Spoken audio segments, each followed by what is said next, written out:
Hi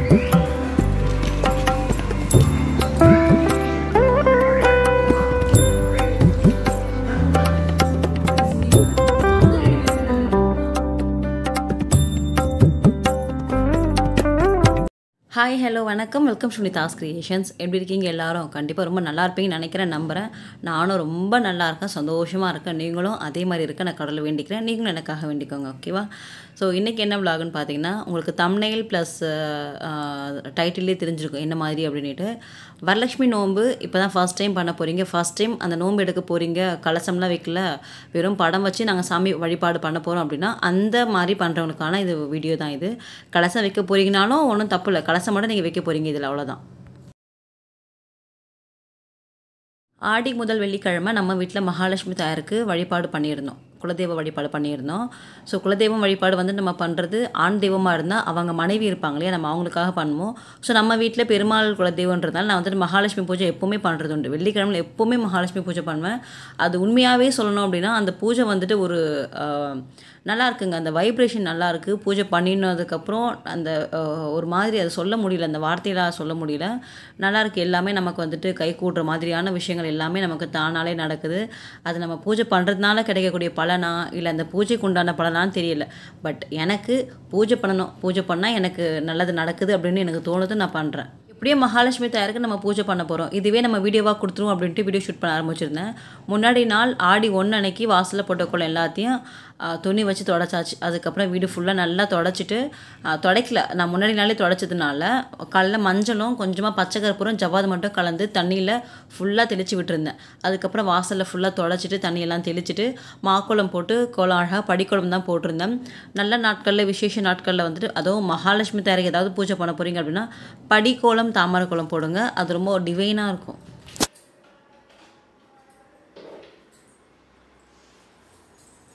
வாசல் அழகாக கோலம் போட்டாச்சு. இப்போ பூஜை ரூம் அழகாக அலங்காரம் பண்ணிவிட்டு அதுக்கப்புறம் பூஜைக்கு ஒரு வேலையை பார்க்க ஆரம்பித்தாச்சு. க்ளீனிங்லாம் முடிஞ்சுது, அதனால் அவ்வளோ பெரிய வேலைலாம் இல்லை. சாமிக்கு பழைய பூவெல்லாம் எடுத்துகிட்டு புதுசாக பூவெல்லாம் மாற்றியாச்சு. அதுக்கப்புறம் பூஜை ரூமுக்கு வாசலில் இருந்த அந்த பிளேஸை ஃபுல்லாக சுத்தம் பண்ணிவிட்டு அங்கே கோலம் போடணும். அதுக்குள்ளே நம்ம அந்த ட்ரேக்குள்ளே வந்துட்டு சில விஷயங்களை வச்சுருந்தேன். எக்ஸ்ட்ரா பூஜை சாமான் இருக்கும் இல்லையா, உட்காரக்கூடிய அந்த பாய், அதுக்கப்புறம் ஸ்லோகன் சொல்லக்கூடிய புக்கு, இந்த 108 காயின்ஸ் வச்சுக்கக்கூடிய அந்த குபேர பாட்டு, இந்த மாதிரிலாம் இருந்தது. அதெல்லாம் எடுத்து வெளியில் வச்சுட்டு அதுக்கப்புறம் அந்த இடத்த ஃபுல்லாக நல்லா க்ளீன் பண்ணிவிட்டு இந்த ஸ்டெப்பு மண்ணை வச்சுருந்தேன். இது பற்றி நிறைய பேர் கேட்டிருந்தீங்க. இது நம்மக்கிட்டே இருக்குங்க, நம்ம வெப்சைட் இது இருக்குது. நான் வெப்சைட் லிங்க் வந்துட்டு மேலே கொடுக்குறேன், நீங்கள் செக் பண்ணி பாருங்கள். ஃபஸ்ட் கமெண்ட்லையும் கொடுக்குறேன். இது வந்துட்டு மேங்க உட்டுங்க, நல்லா ஹெவி வெயிட்டாக இருக்கும், ரொம்ப யூஸ்ஃபுல்லாக இருக்குது எனக்கு எல்லா பூஜையும் பண்ணுறதுக்காகவும். நான் முன்னாடி இந்த மனையில் வச்சு வந்துட்டு சத்யநாராயணர் பூஜை பண்ணியிருந்தேன். ஸோ ரொம்ப ஈஸியாக இருக்குது.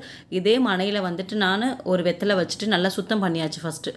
அதுக்கப்புறம் வெத்தலை வச்சுக்கோங்க. அதுக்கப்புறம் கொஞ்சமாக அந்த பச்சரிசி சேர்த்து மஞ்சள் குங்குமம்லாம் சேர்த்து உங்கள் வீட்டில் இருக்கக்கூடிய மகாலட்சுமி தாயார் படம், எல்லார் வீட்லேயும் கண்டிப்பாக மகாலட்சுமி தாயார் படம் நம்ம வச்சுருப்போம். ஏன்னா செல்வத்துக்கு அதிபதி எல்லார் வீட்லேயும் கண்டிப்பாக இருப்பாங்க. அந்த படத்தை நான் வந்துட்டு வச்சுருக்கேன். நம்ம வீட்டில் பத்மாவதி தாயார் படம் வந்துட்டு எனக்கு ரொம்ப பிடிக்குங்க. அவங்கள ரொம்ப அழகாக இருப்பாங்க. அந்த கோவில் அவ்வளோ ஒரு அம்சமாக இருக்கும். அங்கேருந்து வாங்கிட்டு வந்த பத்மாவதி தாயார் படம் இருந்தது, அதை வந்துட்டு நான் வச்சாச்சு. அதுக்கப்புறம் தாம்பூலம், வாரம் என்ன தான் நம்ம மகாலட்சுமி பூஜை பண்ணாலும் சில விஷயங்கள் நம்ம ஃபாலோ பண்ண மாட்டோம் இல்லையா. இதில் மெயினாக வரமகாலட்சுமி பூஜை, வரமகாலட்சுமி விரதம், நோன்புன்னு முக்கியமானது பார்த்திங்கன்னா அம்மனுக்கு நம்ம தாலி செலுத்துவோம். மஞ்சள் கயிறு கிழங்குலாம் போட்டு நம்ம தாலி செலுத்துவோம். இல்லை கொஞ்சம் வசதியாக இருக்கிறாங்க, கொஞ்சம் நல்லா பெருசாக பண்ணுறாங்க அப்படின்னா 1 கிராம்லேயோ இல்லை 6 கிராம்லேயோ தங்கம் சேர்த்து தாலி வாங்கி பண்ணுவாங்க. நம்ம கிழங்கு போட்டு பண்ணிக்கலாம். இப்போ நமக்கு ஆர்டிஃபிஷியலாகவே கிடைக்குது இல்லையா, அந்த மாதிரி பாசி மணியெல்லாம் கலந்து நம்ம தாலி வந்துட்டு அம்மனுக்கு கொடுத்துக்கலாம். நான் அந்த மாதிரி தான் போட்டு வச்சுருக்கேன். அம்மனுக்கு எந்த மாதிரி மாங்கல்யம் போடுறதுன்னு கேட்குறீங்க. இது வந்துட்டு என்னென்னா ஒரு விஷயம் தாங்க, இப்போ அவங்கவங்க வழக்கப்படி அவங்கவங்க ஒரு மாங்கல்யம் போட்டிருப்பாங்கல்ல, அந்த மாதிரி தான் நம்ம போடுவோம் அம்மனுக்கு. மற்ற எதுவுமே நம்ம போட மாட்டோம். நம்ம என்ன போட்டிருக்கோமோ அதுதான் வந்துட்டு போடுவோம். நான் போட்டிருக்கிறது தான் அம்மனுக்கும் நான் வந்துட்டு வாங்கி போட்டிருக்கேன். ஸோ அப்படி தான் போடுவாங்க. அதுக்கப்புறம் அம்மனுக்கு கண்டிப்பாக நம்ம தாம்பூலம் வைக்கணும். தாம்பூலம்னா பெருசாக நிறைய ரிட்டன் கிஃப்ட்லாம் கொடுப்பாங்க. பட் ரொம்ப மஸ்ட்டாக கண்டிப்பாக வைக்க வேண்டியது பார்த்திங்கன்னா ஒரு தாம்பூல தட்டில் ப்ளவுஸ் பிட்டு, வளையல், அதுக்கப்புறம் தாலிக்கயிறு, மஞ்சள் குங்குமம், தாம்பூலம், ஒரு 2 வெத்தலை, 2 வாழைப்பழம், ஒரு பாக்கு, கொஞ்சம் பூவு, 101 ரூபாய் காயின்ஸு, இது மஸ்ட்டு. இதை தவிர்த்து பார்த்திங்கன்னா சீப்பு, மெஹந்தி, நெயில் பாலிஷு, கண்ணாடி இதெல்லாம் வைப்பாங்க. இதெல்லாம் வந்துட்டு அவங்கவுங்க விருப்பப்படி நம்ம பண்ணுறது தான். ஸோ இதெல்லாம் வச்சுக்கோங்க சிம்பிளாக பண்ண போகிறீங்க அப்படின்னா. பொதுவா கிச்சன்லயே அம்மன் இருப்பாங்க. அன்னபூர்ணியா இருக்கட்டும், இல்ல மகாலட்சுமி தாயாரா இருக்கட்டும், எல்லாமே நம்ம கிச்சன்ல ஒரு பொருள் எடுக்கிறோம்னா, நம்ம சில விஷயங்கள் பார்த்து தான் பண்ணுவோம். இப்ப மஞ்சளா இருக்கட்டும், மஞ்சள் நம்ம எப்பவுமே தீர்ந்து போக விட மாட்டோம். அதுக்கப்புறம் கல்லுப்பெல்லாம் நம்ம வந்துட்டு சரியா போச்சு அப்படின்னா, நம்ம டக்கு டக்குன்னு எடுத்து ஃபில் பண்ணிருவோம்ல. அதெல்லாமே ஒரு வைப்ரேஷன் இருக்கு. மணி அட்ராக்ஷன் இருக்கும். மணி அட்ராக்ட் பண்ணணும் அப்படின்னு நம்ம சொல்லணும்ல. ஸோ அந்த மாதிரி பொருள் எல்லாமே மகாலட்சுமி தாயாருக்கு உகந்தது தான். ஏலக்காய், பிரிஞ்சி இலை, அதுக்கப்புறம் இந்த மாதிரி சில விஷயங்கள் நம்ம பூஜை ரூம்லயா இருக்கட்டும், நம்ம கிச்சன்லயா இருக்கட்டும் நம்ம கண்டிப்பா வச்சிருப்போம். அது எல்லாமே சாமி கிட்ட வைக்கலாம் தாராளமா. இது எல்லாமே வசீகரமான பொருட்கள். இதை நம்ம எங்கே மூடி வச்சாலும் அதோடைய வாசனை அதை வந்துட்டு இழுத்துரும் அப்படின்னு சொல்லுவாங்கல்ல. ஸோ அந்த மாதிரி பொருட்கள் வந்துட்டு ஒரு தட்டு நிறைய நான் வந்துட்டு சாமி கிட்ட வச்சுருக்கேன். மெயினாக கல்லுப்பு, பச்சரிசிலாம் நம்ம கண்டிப்பாக வைக்கணும். இது தவிர்த்து சங்கு, கோமதி சக்கரம், ஒரு கிண்ணம் நிறைய குங்குமம், ஒரு கிண்ணம் நிறைய மஞ்சள், இது மாதிரி எல்லாமே வைக்கலாம். சாமிக்கு பிரசாதம் பார்த்தீங்கன்னா உங்களால் என்ன முடியுதோ நீங்கள் அதை செஞ்சு வச்சுக்கலாம். கற்கண்டு சாதம், பச்சைப்பயிறு, சிறுபருப்பு பாயாசம், அதுக்கப்புறம் பால் பாயாசம், சக்கரை பொங்கல், இந்த மாதிரி என்னெல்லாம் செய்ய முடியுமோ அதெல்லாம் செஞ்சு வச்சுக்கலாம். மினிமம் ஒரு 1, 3, 5 இந்த மாதிரி சாதம் வைக்கிறது நல்லது. ஏன்னா நம்ம வருஷத்தில் ஒரு நாள் தான் பண்ண போகிறோம். நல்ல மனநிறைவாக நம்ம சாமிக்கு பண்ணுவோமே. கண்டிப்பாக கூடவே குலதெய்வத்துக்கு சொம்பில் தண்ணி வைக்கணும். இல்லாட்டி குலதெய்வ சொம்புன்னு இருக்கு இல்லையா, அதில் வந்துட்டு கொஞ்சமாக தண்ணி, குங்குமம், மஞ்சள், பூக்கள், பச்சைக்கற்பூரம், ஜவ்வாது இதெல்லாம் கலந்து வைக்கணும். அதுக்கப்புறம் சாமிக்கு நம்ம தண்ணி வைப்போம். 2 குத்துவிளக்கு ஏற்றிக்கோங்க. இல்லாட்டி ஒரு காமாட்சி அம்மன் விளக்கு ஏற்றிக்கோங்க. ஒரு விளக்குக்கு மேலே எத்தனை விளக்கு வேணால் நம்ம ஏற்றிக்கலாம். சாமிக்கு நிறைய பூ போடுங்க. ஒரு தாமரை இருந்தால் கண்டிப்பாக வைங்க. இது எல்லாமே வர ஆகஸ்ட் 8ஆம் தேதி வரக்கூடிய வரலட்சுமி நோன்பு, வரலட்சுமி விரதம், சுமங்கலி பூஜைன்னு சொல்லுவாங்க இல்லையா, அந்த அன்னைக்கு நம்ம பண்ணக்கூடிய விஷயங்கள் தாங்க. ஸோ முன்னாடி நாள் வந்துட்டு வீட்டுக்கு அம்மன் அழைக்கிறவங்க சில பேர் பண்ணுவாங்க. 3 நாளுமே வந்துட்டு நம்ம சாமியை வீட்டுக்குள்ளே வச்சுருப்போம். அதெல்லாம் பார்த்தீங்கன்னா நீங்கள் 3 வேளையும் சாமிக்கு பிரசாதம் வைக்கணும். 3 வேளையும் நம்ம சாமிக்கு பூஜை பண்ணுற மாதிரி இருக்கும். நாங்கள் ஃபஸ்ட் டைம் பண்ண போகிறோம் சிஸ்டர், அம்மா வீட்லேயும் பழக்கம் இல்லை, மாமியார் வீட்லேயும் பழக்கம் இல்லை அப்படின்றவங்க நீங்கள் கண்டிப்பாக சிம்பிளாக ஃபஸ்ட்டு இந்த மாதிரி ட்ரை பண்ணி பாருங்கள். இந்த மாதிரி பூஜை பண்ணுங்கள். வெள்ளிக்கிழமை ஆகஸ்ட் 8ஆம் தேதி 2025 ஓகேவா, ஈவினிங் 6 மணிக்கு மேலே நீங்கள் சாமி கும்பிட்ற மாதிரி இருக்கும். சாமிக்கு எல்லாமே உங்களால் உங்கள் முயற்சிக்கு ஏற்ற மாதிரி என்னெல்லாம் பண்ண முடியுமோ நீங்கள் அதெல்லாம் பண்ணலாம். சாமிக்கு எந்த தப்பும் கிடையாது. எதுவுமே தப்பாயிடுமோ அப்படின்னு நினச்சி பண்ணவே பண்ணாதீங்க. நீங்கள் என்ன பண்ணாலும் உங்களுக்கு உள்ள தப்பாயிடுமோ உறுத்தாத வரை எல்லாமே சரிதான். ஓகேவா. ஸோ 6 மணிக்கு மேலே விளக்கேற்றி சாமி கும்பிட்டு முடிச்சுட்டு சாமிக்கு என்ன வேணால் நீங்கள் வந்துட்டு போற்றிகள் சொல்லலாம். அதுக்கப்புறம் குங்குமத்தால் அர்ச்சனை பண்ணிக்கலாம்.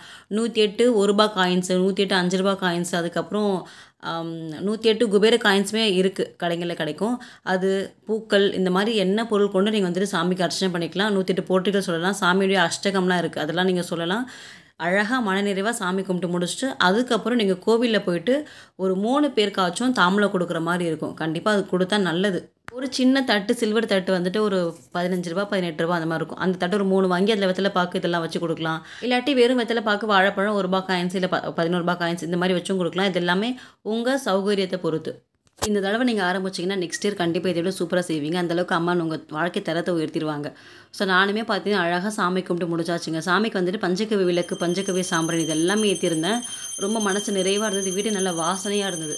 இது வந்துட்டு படம் வச்சு நம்ம சாமி கும்பிட்றவங்களுக்கு வீட்டுக்குள்ளே அம்மன் அழைக்கிறதுலாம் தேவைப்படாது. ஆனால் சில பேர் அம்மன் அழைப்பாங்க. அப்படியும் படத்தை வந்துட்டு வாசலை வச்சும் அழைப்பாங்க. பட் படம் வச்சு பண்ணுறீங்கன்னா அது தேவைப்படாது. நீங்கள் கலசம் வைக்கிறீங்கன்னா கண்டிப்பாக வீட்டுக்குள்ளே அம்மன் அழைக்கிற மாதிரி இருக்கும். அதெல்லாம் நீங்கள் வெள்ளிக்கிழமையும் பண்ணிக்கலாம். இல்லாட்டி முன்னாடி நாள் வியாழக்கிழமையும் நீங்கள் பண்ணிக்கலாம். ஸோ 3 நாள் பண்ண போகிற பிளான் போட்டிருக்கீங்கன்னா நீங்கள் வியாழக்கிழமை ஈவினிங் கௌரி நல்ல நேரம் இல்லாட்டி நல்ல நேரம்னு ஒன்று வரும். 2 நேரம் நமக்கு இருக்கும் கேலண்டரில். அந்த நேரம் பார்த்து நீங்கள் வந்துட்டு அம்மனை வீட்டுக்குள்ளே அழைச்சிடணும். அதுக்கப்புறம் நைட்டு பூஜை பண்ணிவிட்டு காலையில் வெள்ளிக்கிழமை ஒரு 6 மணிக்குள்ளே அம்மனுக்கு நம்ம ஏதாவது பிரசாதம் செஞ்சு வச்சிடணும். இல்லாட்டி தேங்காவது நம்ம உடச்சி வைக்கணும். அம்மனை வீட்டுக்குள்ளே அழைச்சிட்டோன்னா வீட்டுக்குள்ளே அம்மன் இருக்கிறதா ஐதீகம் இல்லை. ஸோ அவங்கள பட்னியே விடக்கூடாதுன்னு சொல்லுவாங்க. ஸோ காலையில் எப்பவும் பூஜை பண்ணிவிட்டு மதியமாக சாமிக்கு பிரசாதம் வச்சு பூஜை பண்ணிவிட்டு நைட்டு சாமிக்கு நல்ல இலை போட்டு படையெல்லாம் போட்டு வீட்டுக்குள்ளே நீங்கள் ஒரு 3 பேரோ இல்லை 5 பேர் வீட்டுக்குள்ளே ஏதாவது சுமங்கலி பெண்களை வரவழைச்சி நீங்கள் கொடுத்தீங்கன்னா அதுதான் வந்துட்டு ஒரு கம்ப்ளீட்டாக ஆகும். இந்த மாதிரி 3 நாள் பண்ணுறது வந்துட்டு ஒரு கம்ப்ளீட்டாக வரலட்சுமி நோம்பு நம்ம எடுக்கிறதா இருக்கும். நோம்பு கயிறு கட்ட போகிறீங்கன்னா நீங்கள் காலையில் அதெல்லாம் கட்டுற மாதிரி வரும். ஓகேவா. அதெல்லாம் வந்துட்டு கொஞ்சம் ப்ராசஸ் வந்துட்டு 3 நாள் பண்ண போகிறவங்களுக்கு உண்டானது. இல்லை நான் சிம்பிளாக தான் பண்ண போகிறீங்க அப்படின்னா உங்களுக்கு அந்த நோம்பு கயிறு, அம்மன் அழைப்பெல்லாம் தேவைப்படாது. கலசம் வைக்கிறது 2 முறை வைப்பாங்க. ஒன்று வந்துட்டு தண்ணி ஊற்றி வைப்பாங்க, இன்னொன்று அரிசி போட்டு வைப்பாங்க. தண்ணியில் எந்த மங்கள பொருள் நமக்கு கிடைக்குதோ அதெல்லாம் நம்ம போடலாம். கலச தீர்த்த பொடியினே கிடைக்கும், அது போடலாம். எல்லாமே போடலாம், இது எல்லாமே போட்டு வைக்கலாம். அரிசி போட்டு வைக்க போகிறீங்கன்னா வெத்தலை பாக்கு, அரிசி, அதுக்கப்புறம் காதோல கருகமணின்னு கிடைக்கும், அதை நம்ம போட்டு வச்சுட்டு தேங்காய் ஃபுல்லாக நம்ம நல்ல மஞ்சளை பூசிட்டு அம்மன் முகம் வரைஞ்சிட்டு அதுக்கப்புறம் அம்மன் முகம் நம்ம இப்போ கடைகளில் கிடைக்கிறது இல்லையா, அதை வாங்கி கட்டிட்டு அம்மனுக்கு ஏதாவது வஸ்திரம் சாத்திட்டு அழகாக அவங்களுக்கு வந்து அலங்காரம்லாம் பண்ணி நம்ம வீட்டுக்குள்ளே அழைச்சி பூஜை பண்ணலாம். இந்த மாதிரி தான் படம் வச்சு கலசம் வைக்க போகிறதுனாலும் நீங்கள் இந்த மாதிரி ஃபாலோ பண்ணிக்கலாம். 3 டேஸ் பூஜை பண்ண போகிறவங்க ஆகஸ்ட் 7ஆம் தேதி ஈவினிங் போல் அம்மனை அழைச்சிட்டு 7, 8, 9ஆம் தேதி சனிக்கிழமை காலையில் அம்மனை வந்துட்டு, அதாவது அம்மன் கலசத்தை பிரித்து வீட்டில் வந்துட்டு அங்கங்கே எல்லாத்தையும் ஏறக்கட்டி வைப்பாங்க.